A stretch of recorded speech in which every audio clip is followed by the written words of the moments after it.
ড্রামার শুরুতেই আমরা এই ড্রামার ফিমেল লিড লিনকে দেখতে পাই। বিয়ের দিনে দুর্ঘটনাবশত তার হাজবেন্ডের মৃত্যু হয়, কিন্তু তখন সে প্রেগনেন্ট ছিল। তখন সে কান্নায় ভেঙে পড়ে। এরপর বর্তমান সিন দেখানো হয়। লিন যখন ঘুমিয়েছিল তখন তার ফ্রেন্ড তাকে ডেকে বলে 2 দিনের মধ্যে জিয়াচেং ইউনিভার্সিটির ক্লাস শুরু হতে যাচ্ছে। লিন তখন ঘুম থেকে জেগে ওঠে। তার ফ্রেন্ড যখন টিভিতে অলিম্পিক খেলা দেখছিল তখন সে হঠাৎ করে বলে ওঠে দীর্ঘ 17 বছর হয়ে গেছে অলিম্পিক খেলা অনুষ্ঠিত হয়েছিল। তখন তার ফ্রেন্ড বলছিল তুমি কি পাগল হয়েছো, গত বছরই তো অলিম্পিক খেলা হয়েছে। লিন তখন অবাক হয়ে যায় আর ভাবে তাহলে কি আমি আবারও জন্মগ্রহণ করেছি, আর আমার হাজবেন্ড চেন বায়ান সে কি এখনো বেঁচে আছে। সে খুব খুশি হয়ে জিয়াচেং ইউনিভার্সিটিতে যাওয়ার উদ্দেশ্যে রওনা দেয়, কারণ এর আগের জন্মে সে এবং তার হাজবেন্ড ওই একই ইউনিভার্সিটিতে পড়াশোনা করত। লিন মনে মনে ভাবছিল আজ প্রথম আমি চেন ফেং এর সঙ্গে দেখা করতে যাচ্ছি। লিনের মনে পড়ে যায় আগের জন্মে সে তো প্রেগনেন্ট অবস্থায় ছিল, তাহলে এখনো কি সে তার গর্ভে বেবি ক্যারি করছে। এটা নিয়ে তার মনে প্রশ্ন জাগে। সে নিশ্চিত হওয়ার জন্য প্রেগনেন্সি টেস্ট করে এবং রেজাল্টও পজিটিভ দেখতে পায়। তখন সে তো অনেক খুশি হয়, আর হঠাৎ করেই তার চোখ পড়ে একটা ছেলের দিকে। সেই হচ্ছে আমাদের ড্রামার main lead Chen Feng. Lin Chen Feng এর দিকে তাকিয়ে কিছু বুঝে ওঠার আগেই সে দেখতে পায় কিছু লোক চেন ফেং কে বুলি করছিল। তখন লিন ছুটে আসে চেন ফেং কে বাঁচানোর জন্য। চেং ফেং ফাইট করে ওই খারাপ লোকেদের থেকে নিজেকে সেভ করে। এরপর চেং ফেং লিনকে বলছিল তুমি কেন আমাকে বাঁচাতে এসেছো। লিন তখন চেং ফেং কে হঠাৎ করে জড়িয়ে ধরে বলে মাই ডিয়ার হাজবেন্ড তুমি এখনো বেঁচে আছো। লিনের হাতে তখনও ওই প্রেগনেন্সি টেস্ট স্টিকটি ছিল, আর ওই লোকগুলো পেছন থেকে সেটা দেখতে পেয়ে বুঝতে পারে লিন প্রেগনেন্ট। তারা এই কথাটা জোরেই বলে ফেলে। তখন চেং ফেং তা শুনে নেয়। চেন ফেং লিনকে জিজ্ঞেস করে তুমি কি সত্যিই প্রেগনেন্ট। লিন তখন ভাবে তার হয়তো কিছুই মনে নেই, কিন্তু আমি এখন তাকে কিভাবে এটা এক্সপ্লেন করব। তখন সে বানিয়ে বানিয়ে বলে আসলে এটা আমার না, আমি যখন টয়লেটে গিয়েছিলাম তখন কেউ একজন এই স্টিকটা ফেলে দিয়েছিল, আর আমি সেটা তুলে ডাস্টবিনে ফেলতে এসেছি, হয়তো এটা অন্য কারো হবেই। এই বলে লিন প্রেগনেন্সি স্টিকটাকে পা দিয়ে দূরে সরিয়ে দেয়। চেন ফেং তখন লিনকে আবারও প্রশ্ন করে তাহলে তুমি আমাকে হাজবেন্ড বলে ডেকেছো কেন। এবার তো সে আবারও চালাকি করে বলে তুমি নিশ্চয়ই ভুল শুনেছো, আমি তো ভাই বলে ডেকেছিলাম। চেন ফেং তখন আর কিছুই বলে না, সে লিনের কাছে থেকে চলে যায়।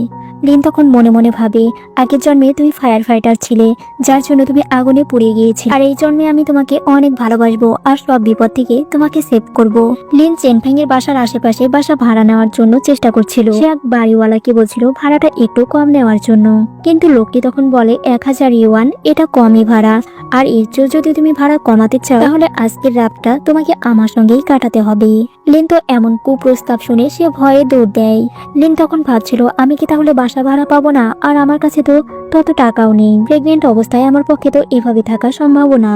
সে যখন রাস্তায় দাঁড়িয়েছিল হঠাৎ করে চেনফেং এর দিকে তার নজর যায়। সে চেনফেং কে দেখে ভাবে এই জন্মেও সে তো আমার হাজবেন্ডই হবে, তাই আমি আগে থেকে গিয়েই তার সঙ্গে কথা বলি। আর চেনফেং এর তখন ফ্ল্যাশব্যাক মনে পড়ে। লিনের ফ্রেন্ড যখন লিনকে একদিন জিজ্ঞেস করেছিল সে চেনফেং কে পছন্দ করে কিনা, কিন্তু সে ক্লিয়ার লিন না জানিয়ে দিয়েছিল।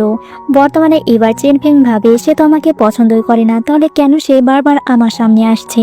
আর লিন তো ভাবে চেনফেং যেহেতু আগের জন্মে তার হাজবেন্ড ছিল আর এই জন্মে তারই হাজবেন্ড হবে, তাহলে এখন থেকে অ্যাডভান্টেজ নিতে কোনো প্রবলেম নেই। সে তো চেনফেং এর অনেক বেশি ক্লোজ হতে যাচ্ছিল। এমন সময় চেনফেং এর গ্র্যান্ডমা তাদেরকে দেখে ফেলে। তার গ্র্যান্ডমা চেনফেং কে বলছিল তুমি একটা রাস্কেল, একটা মেয়ে বাইরে থেকে বৃষ্টিতে ভিজছে আর তুমি তাকে ভেতরে যেতে বলছো না। গ্র্যান্ডমা তখন লিনকে তার সঙ্গে ভেতরে যেতে বলে। লিন চেনফেং এর গ্র্যান্ডমাকে দেখে ভাবে এটাই তো সেই গ্র্যান্ডমা যে চেনফেং কে ছোট থেকে বড় করেছে। লিন গ্র্যান্ডমার সঙ্গে যাওয়ার সময় একটা মুখ ভেঙচি দিয়ে চলে যায়। গ্র্যান্ডমা লিনের জন্য গরম গরম চা করে নিয়ে আসে। গ্র্যান্ডমা লিনকে জিজ্ঞেস করে তুমি কি বাসা ভাড়া নিতে চাও। লিন তখন বলে হ্যাঁ আমি বাসা ভাড়া নিতে চাই, কিন্তু আমার কাছে পর্যাপ্ত পরিমাণ বাসা ভাড়া নেওয়ার মতো টাকা নেই। গ্র্যান্ডমা তখন বলে তুমি কি আমাদের একটা রুমে থাকতে চাও, কিন্তু চেনফেং তো এতে রাজি হয় না। সে তার গ্র্যান্ডমাকে বাসা ভাড়া দিতে মানা করে। চেনফেং তখন খালি গায়ে ছিল। তখন গ্র্যান্ডমা বলে তুমি একটা মেয়ের সামনে কিভাবে খালি গায়ে আছো, তোমার কি একটুও লজ্জা নেই, দ্রুত ড্রেস পরে এসো। গ্র্যান্ডমা এবার লিনকে তার পড়াশোনা বিষয়ে জিজ্ঞেস করে। লিন বলে সে জিয়াচেং ইউনিভার্সিটিতে ভর্তি হয়েছে। গ্র্যান্ডমা তখন বলে চেনফেং পরীক্ষায় ফেল করেছে, তুমি যেহেতু ভালো স্টুডেন্ট তাই তুমি তাকে পড়াতে পারো। লিন তো এতেও অনেক খুশি হয়ে যায়। গ্র্যান্ডমা লিনের হাতে রুমের চাবি তুলে দেয়। এমন সময় চেংফেং তো তার গ্র্যান্ডমাকে কিছুই বলতে পারছিল না। লিন তো এই বাসায় থাকতে পেরে আনন্দে নাচ শুরু করে দেয়। লিনকে যখন চেংফেং একা পেয়েছিল তখন সে লিনকে থ্রেট দেয় যে তুমি এই বাসায় আছো ঠিক আছে, কিন্তু তুমি আমার ধারে কাছে ঘেঁষার চেষ্টাও করবে না। কিন্তু লিন তো চেংফেং এর কোনো কথার গুরুত্বই দিচ্ছিল না। সে তার মতোই চেংফেংকে কেয়ার করেই যাচ্ছিল। লিন যখন তাকে কিস করে দেয় চেংফেং তো এক প্রকার ভয়ে সেখান থেকে পালিয়ে যায়। লিন তখন জোরে জোরে বলছিল তুমি যদি আমাকে পছন্দই করো তাহলে তুমি সেটা হাইড করতে পারবে না। রাতে লিন যখন ঘুমাচ্ছিল তখন সে আগের জন্মের স্বপ্ন দেখছিল। সে স্বপ্নে দেখছিল যে চেনফেং এর সঙ্গে সে রোমান্স করছে, আর এদিকে তো চেনফেং এরও ঘুম আসছিল না। তার বারবার মনে পড়ছিল লিন তাকে আজকে কিস করেছে। বিছানায় এপাশ ওপাশ করার পর যখন তার ঘুম আসছিল না তখন সে উঠে ছাদে যায়, আর জানালা দিয়ে লিনকে সে ঘুমন্ত অবস্থায় দেখতে পায়। তখন লিনকে এই অবস্থায় দেখে তার অ্যাট্রাকশন জন্মায়। তখন সে দ্রুত ছাদ থেকে নেমে যায়। পরদিন চেনফেং যখন বাসে করে তাদের ইউনিভার্সিটিতে যাচ্ছিল, লিনও সেই বাসে উঠে চেনফেং এর পাশে বসে এবং চেনফেং এর কান থেকে একটা হেডফোন খুলে সে নিজের কানে দিয়ে গান শুনছিল। হঠাৎ বাসটা সামনের দিকে ঝুঁকে পড়লে লিন শরীরের ভারসাম্য বজায় রাখতে না পেরে তার হাতটা গিয়ে চেনফেং এর সিটের উপর গিয়ে পড়ে। এতে লিন তো লজ্জা পেয়ে যায়। সে বলছিল আমি এটা ইচ্ছে করে করিনি, সব দোষ তো ওই বাসটারই। লিন আজ প্রথম দিন তার ভার্সিটিতে আসে। একটু পর চেনফেংও ভার্সিটিতে চলে আসে। চেনফেং ভার্সিটির সব মেয়েদেরই ক্রাশ। ক্লাসে বসেও চেনফেং লিনকে ফলো করছিল। একদিন তাদের ক্লাসের একটা মেয়ে চেনফেংকে ইমপ্রেস করার জন্য সে ওয়েস্টার্ন ড্রেস পরে আসে। মেয়েটি বলছিল চেনফেং তাকে দেখলে একদম ফিদা হয়ে যাবে। লিন তখন ভাবে চেনফেং এর দৃষ্টি আকর্ষণ করতে হলে আমাকেও তাহলে এমন ড্রেস পরতে হবে। তাই সে ওই টাইপের ড্রেস পরে অদ্ভুত সাজে চেনফেং এর সামনে আসে। সে চেনফেংকে বলে তোমার গার্লফ্রেন্ড হিসেবে আমাকে কি তোমার পছন্দ হয়? লিন তো মনে মনে বলছিল এতে তোমারই লাভ, একটা কিনলে সাথে আরেকটা ফ্রি পাবে। 9 মাসের মধ্যে তুমি বাবা হতে পারবে। কিন্তু চেনফেং তো তার এরকম অদ্ভুত সাজ দেখে বলছিল নেক্সট টাইম তুমি এই সস্তা আইলাইনার আর ব্যবহার করবে না। চেনফেং যখন সিগারেট খাচ্ছিল লিন তখন বলে সিগারেটের ধোঁয়ার বাজে গন্ধ আসে, তুমি কি স্মোকিং বাদ দিতে পারবে? লিন যখন চেনফেংকে কিস করতে যায় পাশে থেকে অন্যান্যরা সেই মুহূর্তের ছবি তুলে নেয়। চেনফেং তখন বলছিল তুমি এসব কি করছো? নেক্সট টাইম লিন যখন ক্লাসে আসে ক্লাসে সবাই তাদের কিসিং সিনের ফটো দেখছিল। লিন তো প্রথমে তা বুঝতেই পারে না। তারপর তার একটা ক্লোজ ফ্রেন্ড তাকে সেই পিকচারটা দেখায়। আসলে যে মেয়েটা ওই ছবিটি তুলেছিল সেই মেয়েটা ওই ছবিটি সোশ্যাল মিডিয়ায় পোস্ট করে। চেনফেংকে যে খারাপ লোকগুলো প্রথম দিন অ্যাটাক করেছিল তারা তো ওই ছবিটা দেখে লিন এবং চেনফেংকে চিনে ফেলে। তারা বলছিল এই মেয়েটা তো প্রেগনেন্ট। তখন তাদের দলেরই একটা মেয়ে লিনকে বুলি করতে আসে। চেনফেং এসে তখন লিনকে সেভ করে। হঠাৎই এক ধাক্কায় লিন যখন পড়ে গিয়েছিল তখন তার ব্লিডিং শুরু হয়ে যায়, যা দেখে সেখানকার সবাই তো রীতিমতো অবাক হয়ে যায়। চেনফেং তো আরো বেশি ভয় পেয়ে যায় যে লিনের হয়তো অন্য কিছু হয়েছে। সে লিনকে হসপিটালে ডক্টরের কাছে নিয়ে যেতে চায়, কিন্তু লিন ভাবে এখন যদি সে হসপিটালে যায় তাহলে তার প্রেগনেন্সি নিউজটা সবার মধ্যে জানাজানি হয়ে যায়। তখন ডক্টরের কাছে যেতে চায় না, কিন্তু চেনফেং তাকে জোর করে ডক্টরের কাছে নিয়ে আসে। রুমের ভেতরে লিনের ট্রিটমেন্ট করা হচ্ছিল আর চেনফেং বাইরে বসে স্মোকিং করতে যাচ্ছিল, কিন্তু তখনই তার মনে পড়ে যায় যে লিন তাকে স্মোকিং করতে নিষেধ করেছিল।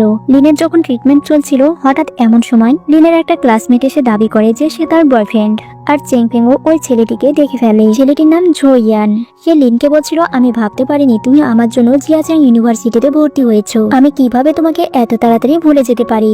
এ বলে সে লিনকে জড়িয়ে ধরে, আর চেংফেং এটা দেখার পর সে রাগ করে চলে যেতে লাগে, আর লিন তাকে আটকানোর চেষ্টা করে। ঝোয়ান লিনকে বলে বাইরে বৃষ্টি হচ্ছে আর তাই আমি তোমার জন্য ছাতা নিয়ে এসেছি, আমরা বাইরে যেয়ে কথা বলি। ঝোয়ান লিনকে বলে তুমি কি সত্যি আমার জন্য এই জিয়াচাং ইউনিভার্সিটিতে ভর্তি হয়েছো? হাই স্কুলে আমি তো তোমার বয়ফ্রেন্ড ছিলাম।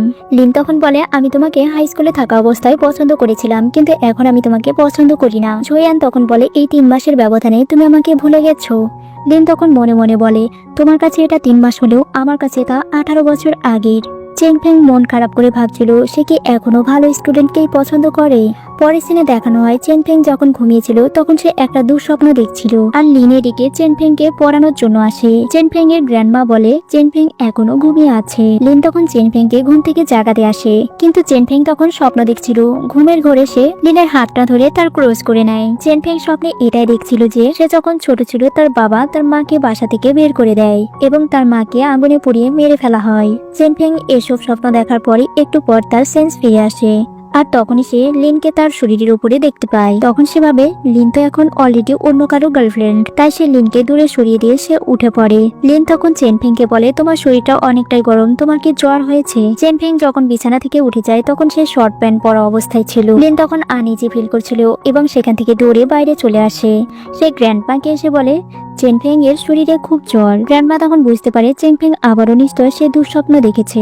লিন তখন ওই স্বপ্নের ব্যাপারে জানতে চায়। গ্র্যান্ডমা তখন বিষয়টা খুলে বলে। চেনফিং এর লাইফের এমন ট্র্যাজেডি শুনে লিনের তো তার প্রতি মায়া হয়। চেনফিং যখন বাইরে এসেছিল লিন তখন দৌড়ে গিয়ে তাকে হাগ করে। সে চেনফিংকে বলে তুমি কেন আগে বলনি যে তুমি আগুন দেখে ভয় পাও? আগের জন্মে আমি যদিও চেয়েছিলাম যে তুমি ফায়ার ফাইটার হও, কিন্তু এই জন্মে আমি তোমাকে ফায়ার ফাইটার হতে দিতে চাই না। এই কথাগুলো লিন মনে মনেই ভাবছিল। সে যখন কান্না করে দিয়েছিল চেনফিং তাকে বলে তোমার চোখে কি হয়েছে? লিন তখন বলে হয়তো চোখে কোনো পোকা পড়েছে। কিছুক্ষণ পর চেনফিং এর কাছে একটা কল আসে। কিছু খারাপ লোকেরা চেনফিংকে তাদের ভেন্যুতে যেতে বলে। চেনফিং তখন সেখানে যাওয়ার উদ্দেশ্যে রওনা দেয়, কিন্তু লিন এসে তখন তাকে বাধা দেয়। সে চেনফিংকে সেখানে একা যেতে দিতে চায় না। চেনফিং এতে বিরক্ত হয়। সে বলে তুমি তোমার বয়ফ্রেন্ডকে খোঁজো, আমি তো তোমার বয়ফ্রেন্ড না। লিনের মনের মধ্যে তখন কেমন জানি আনইজি ফিল করছিল, কারণ আগের জন্মে মোটরসাইকেলে গিয়ে একটা গ্রুপের সঙ্গে তার ঝগড়া বাঁধে আর তখন চেনফিং কপালে ব্যথা পেয়েছিল। এজন্য সে প্রতিদিন মাঝরাতে উঠে গোপনে পেন কিলার খেত। এসব কিছু মনে পড়ে যাওয়ার পর লিন চেনফিংকে সেভ করার চেষ্টা করে।